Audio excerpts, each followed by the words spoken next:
ever met somebody and the minute you met him, you just really liked them? Raise your hand. Just the minute you met him, you just really liked them.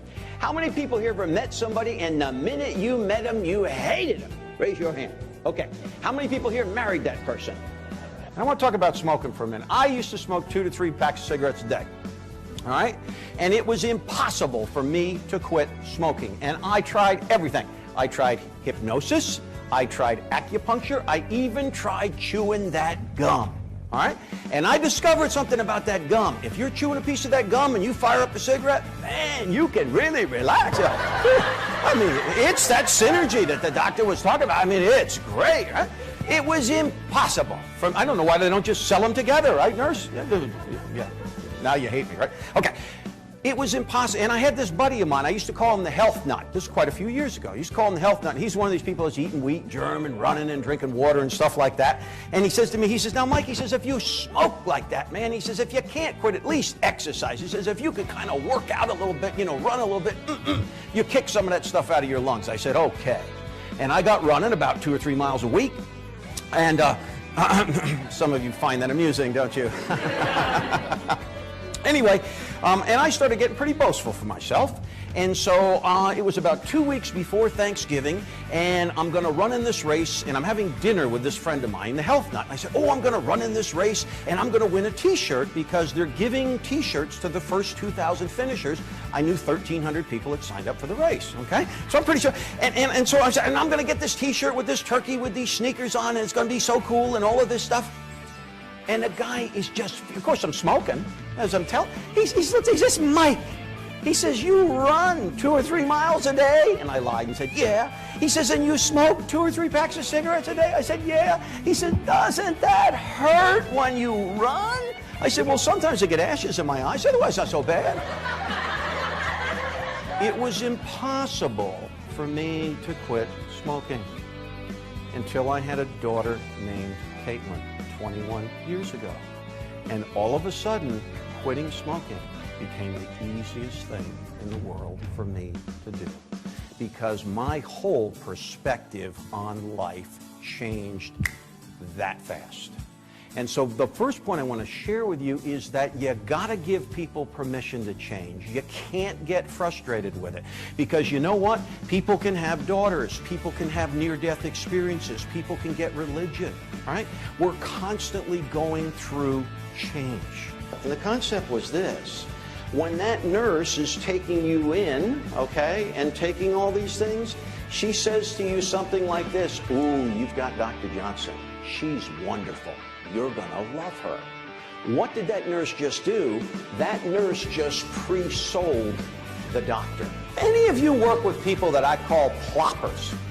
You know what ploppers are? Ploppers are those kinds of people that come into your office and they plop. You know how those people are? Especially if you're a boss, right?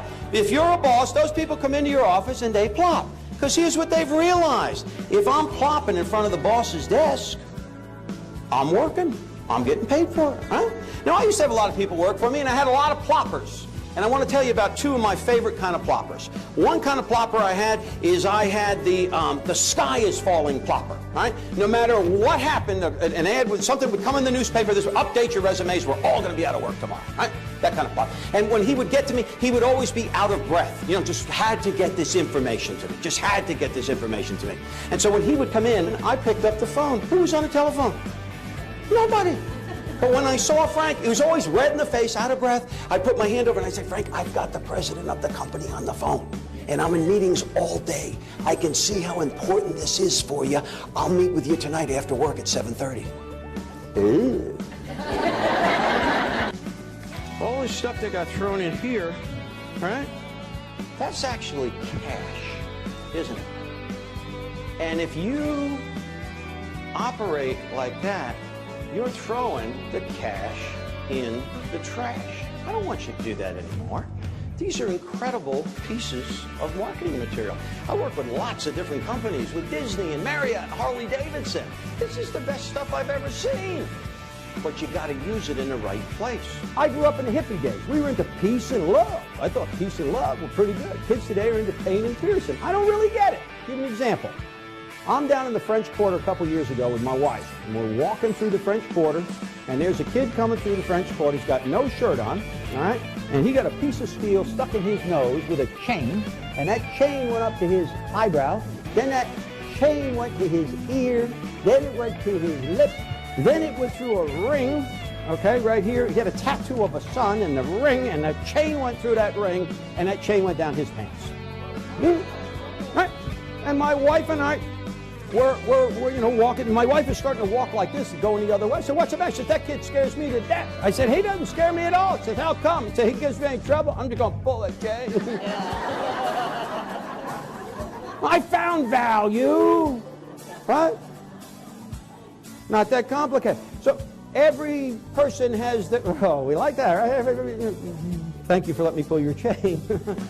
People get wrapped up in the wrong stuff. I was working with a dog company, dog food company, and they're having a big convention like this, and the president gets up and tells them who's got the best dog food in the world. We do, we do. And then the vice president of marketing gets up, who got the best market in the world? We do, we do. And the vice president of sales gets up, who's got the best sales force in the world? We do, we do. And the president says, well, then how come we can't sell it? And some rookie salesperson in the back stands up and yells, "'Cause the dogs don't like the crap." The best predictor of a long life. Best predictor of a long life. People say genes, people say your diet, people say whether or not you smoke tobacco. Here's what the American Association of Gerontology discovered. Here's what they found. The greatest predictor of a long life is if you like your job. The greatest predictor of a long, there's a lot of people, well, I better quit right now, okay? The greatest predictor, oh my gosh, I mean, this is killing me. The greatest predictor of a long life is if you like your job. You're gonna live longer. They have an imaginary salesman.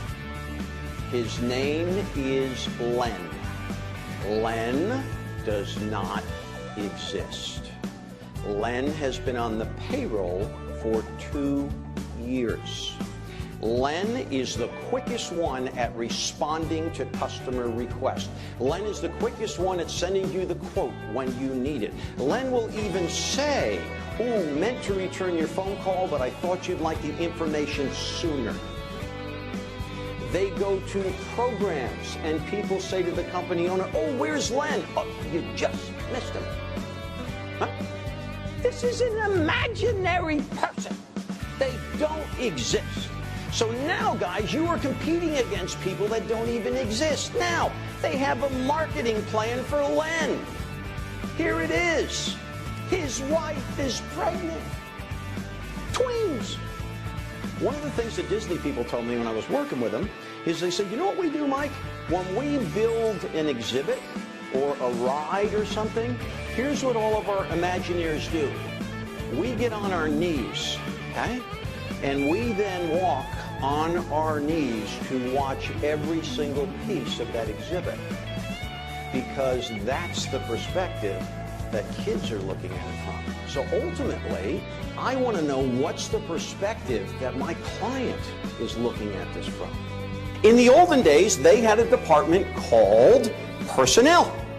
Some of you may remember that term, personnel. And basically, if somebody didn't have a personality and couldn't get along with people, you stuck them in personnel. That's what they want. Huh? Then we had a department that was called data processing. And that was for the people that didn't get along with people and they couldn't dress. Right? They went to data processing. Now it's called information technology. And then also back in the olden days, if somebody drank a little bit too much, you stuck them in sales.